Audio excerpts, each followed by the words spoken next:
नमस्कार, आप देख रहे हैं न्यूज नेशन। मैं हूं पिनाज त्यागी। खबर कट टू कट के सुपर स्पेशल में आज सबसे पहले बात होगी केरल में एक ऐसी करतूत की जिसके निशाने पर नजर आया देश का बचपन।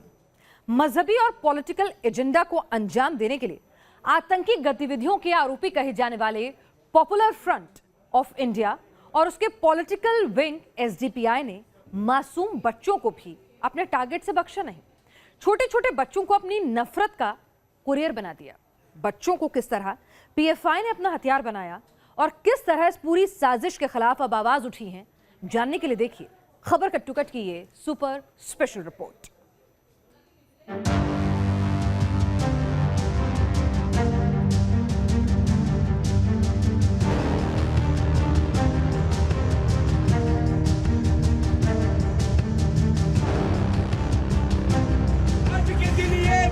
मस्जिद आज के दिन ये बनी थी मस्जिद, आज ही है और कल भी रहेगी, आज ही है और कल भी रहेगी। सबूत नंबर 1, सबूत नंबर 2, सबूत नंबर 3, सबूत नंबर 4।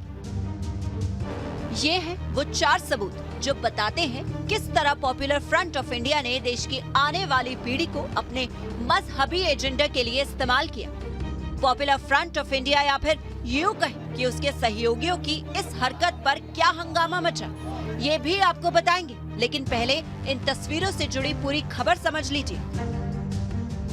केरल का पत्तिनमतिट्टा। हर साल की तरह इस साल भी पीएफआई और उसके सहयोगी संगठन ने 6 दिसंबर को काला दिवस आयोजित किया था। संविधान की अगर हत्या हुई है तो आज का दिन है। इसके लिए हम लोग इस दिन को ब्लैक डे के नाम से मनाते आ रहे हैं, मनाते रहेंगे। काला दिवस यानी विवादित ढांचे की गिरने का विरोध प्रदर्शन, लेकिन इस विरोध प्रदर्शन में इस्तेमाल किया गया बच्चों का। पीएफआई से जुड़े लोगों ने रास्ते में गुजरते स्कूली बच्चों को रोका, उनकी स्कूल यूनिफॉर्म पर बैज लगा दी। इन बैजेस पर मोटे मोटे अक्षरों में लिखा था आई एम बाबरी, यानी मैं बाबरी हूँ। इन तस्वीरों में आप देख सकते हैं किस तरह एक मास्क पहने शख्स पहले बच्चों को रोकता है, फिर उनकी कमीजों पर लगाने के लिए आई एम बाबरी लिखा बैज देता है। इन बच्चों की उम्र और चेहरे खुद ब खुद बताते हैं कि इन्हें शायद 6 दिसंबर की घटना का पूरा इतिहास भी ना पता हो, लेकिन पीएफआई और उनके सहयोगी संगठनों ने इन छोटे छोटे बच्चों के अंदर नफरत भरने के मकसद से ऐसे बैज चस्पा कर दिए। तस्वीरें सामने आई तो सवाल उठे, जिसमें सबसे बड़ा सवाल ये, मासूम बचपन को मजहबी एजेंडे का प्रोपेगेंडा क्यों बनाया? केरल की बीजेपी इकाई की नेताओं ने पीएफआई की इस करतूत के विरोध में राष्ट्रीय बाल आयोग को खत भी लिखा और शिकायत आने के बाद राष्ट्रीय बाल आयोग ने स्थानीय पुलिस को मामले की जांच के निर्देश दे दिए। इधर कानूनी डंडा चलने का डर सामने आया और उधर आई एम बाबरी का बैज बांटने वालों से सफाई आनी शुरू हो गई। पीएफआई के पॉलिटिकल विंग एसडीपीआई ने बयान दिया कि ये कार्यक्रम सीएफआई यानी कैंपस फ्रंट ऑफ इंडिया ने आयोजित किया था। एसडीपीआई ने पल्ला झाड़ते हुए सीएफआई को जिम्मेदार बताया तो सीएफआई ने अलग ही कहानी सामने रख दी। ക്യാമ്പസുകളിൽ അയാം ബാബരി എന്ന് പറയുന്ന ഒരു ബാഡ്ജ് വിദ്യാർത്ഥികൾക്ക് വിതരണം ചെയ്യുകയുണ്ടായി. ക്യാമ്പസ് ഫ്രണ്ട് ബാബരി എന്ന് പറയുന്ന ഒരു ബാഡ്ജ് വിതരണം നടത്തുമ്പോൾ അവിടുത്തെ കുട്ടികൾ വന്നുകൊണ്ട് ഓരോ ആളുകളും വാങ്ങിപ്പോവുകയാണ് ചെയ്യുന്നത്. ഒരാളെ നിർബന്ധിച്ചുകൊണ്ട് ക്യാമ്പസ് ഫ്രണ്ട് ബാബരിയുടെ കാർഡ് വിതരണം ക്യാമ്പസ് ഫ്രണ്ട് കേരളത്തിൽ ഒരു ക്യാമ്പസുകളിലും ക്യാമ്പസ് ഫ്രണ്ട് നടത്തിയിട്ടില്ല. इन बातों पर क्या प्रतिक्रिया सामने आई ये भी आपको बताएंगे, लेकिन जरा पहले इन बयानों को तथ्यों की कसौटी पर तोल लेते हैं। एसडीपीआई कहता है कि आयोजन सीएफआई ने किया था, लेकिन ये नहीं बताता कि एसडीपीआई और सीएफआई दोनों ही पॉपुलर फ्रंट ऑफ इंडिया के विंग हैं। सीएफआई कहता है कि बच्चों को जबरन बैच नहीं दिए गए, लेकिन तस्वीरें इस दलील को खारिज करती।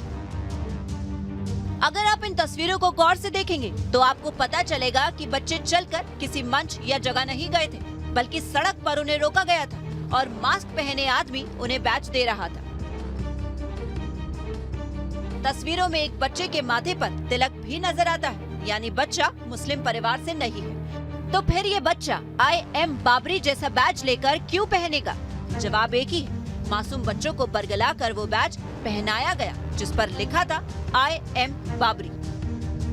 एसडीपीआई और CFI popular front of India के ये मोहरे कोई भी दलील दे, लेकिन मासूमों के जरिए प्रोपेगेंडा या यूं कहें कि एजेंडा फैलाने के सच को नहीं छिपा सकते। केरल के छोटे छोटे बच्चों के पॉकेट पर मैं बाबरी हूं लिखना क्या बच्चों के अधिकारों का उल्लंघन नहीं है? राष्ट्रीय बाल आयोग ने नोटिस इशू किया है, पुलिस कार्रवाई कर रही है, लेकिन वो कार्रवाई अभी अधूरी है। जब तक ये सारे के सारे लोग अरेस्ट नहीं किए जाते, उनके खिलाफ कठोर दंडात्मक कार्रवाई नहीं हो जाती। भले ही बयान देने विश्व हिंदू परिषद या फिर कोई और राजनीतिक पक्ष सामने आया हो, लेकिन ये सवाल तो इंसानियत भी पूछेगी। क्या पीएफआई के लिए अपना एजेंडा चलाना, अपने प्रोपेगेंडा को आगे बढ़ाना, बच्चों की मासूमियत और उनके मानसिक विकास से भी ज्यादा जरूरी है? Team news nation. तो पीएफआई किस तरह देश में अपना एजेंडा और प्रोपेगेंडा चलाना चाहता है, उसे लेकर एक और बड़ी खबर न्यूज़ नेशन के हाथ लगी है।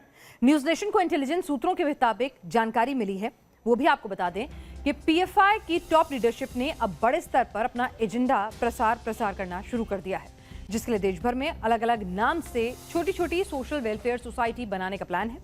इन सोसाइटीज के रजिस्ट्रेशन की तैयारी भी पूरी हो चुकी है। अगर पीएफआई ऐसा प्रोपेगेंडा नेटवर्क खड़ा करने में कामयाब हो जाती है तो मजहबी कट्टरपंथ से उपजी नफरत देश भर में फैल सकती है। इसी वजह से इंटेलिजेंस एजेंसीज ने पीएफआई के इन मॉड्यूल्स और सोसाइटीज पर नजर रखने के निर्देश अभी से जारी कर दिए हैं। पॉपुलर फ्रंट ऑफ इंडिया हो या फिर कैंपस फ्रंट ऑफ इंडिया, देश में हर किसी को विरोध प्रदर्शन का अपनी बात कहने का हक है, आजादी है, लेकिन यूं मासूम बच्चों का इस्तेमाल कर अगर छोटी उम्र में बच्चों के अंदर नफरत भर दी जाएगी तो हिंदुस्तान में शायद कुछ वैसा ही हो जाएगा जो आज पाकिस्तान में हो रहा है, और आने वाला कल ऐसे ही किरदारों को बचपन से जहरीले खिलवाड़ का जिम्मेदार कहेगा। इंडियन आर्मी को हम गलियां साफ करने में लगा देंगे और मैं अब्बू से कहूंगी कि गोवा के साइड पर एक बड़ा सा घर ले लें। मुझे हिंदी ज़बान लिखनी नहीं आती, अब सिर्फ उर्दू चलेगी। हाँ, कितना मजा आएगा जब हम दिल्ली गेट पर गाय के कबाब खाएंगे, ताजमहल पर जश्न तकमील पाकिस्तान मनाएंगे। फतह के बाद 2020 की छुट्टियों में मैं शिमला जाऊंगी। हम जब आएंगे ना तो पूरे मुल्क में बाथरूम बना के देंगे। अब हिंद बनेगा पाकिस्तान। साल 2019 में पाकिस्तानी बच्चों का ये वीडियो आपको याद होगा। इस वीडियो में छोटे छोटे बच्चे, जिन्हें शायद जिंदगी की समझ भी नहीं थी, वो हिंदुस्तान पर हमला करने, गौशिक करने जैसे अल्फाज इस्तेमाल करते हैं। कबाब खाएंगे। ये बच्चे शायद दिल्ली पर फतह जैसी बातों को समझते भी नहीं होंगे, लेकिन इनके जहन में जहर भरा हुआ है। हिंदुस्तान के खिलाफ नफरत फैलाई गई और जिस उम्र में इन बच्चों को मोहब्बत और अमन का सबक सिखाना चाहिए था, इन्हें नफरत का अलिफ बेते सिखा दिया गया।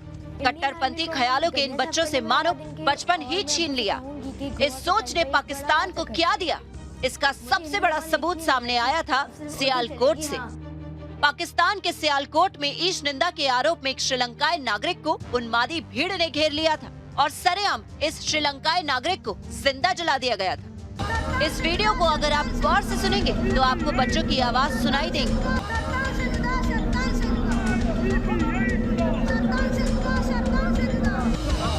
सर तन से जुदा, अगर ऐसे अल्फाज किसी बच्चे की जुबान से निकलने लगे तो समझना मुश्किल नहीं कि पाकिस्तान में बच्चे बच्चे के अंदर नफरत और कट्टरपंथ भर दिया गया। अब सवाल यही है, क्या कुछ तत्व पाकिस्तान की तरह हिंदुस्तानी बच्चों के अंदर भी ऐसी ही मजहबी नफरत फैलाना चाहते हैं? क्या हिंदुस्तान में भी वो ऐसी नस्ल बनाना चाहते हैं जो नफरती उन्माद के लिए सिर काटने पर आमादा हो?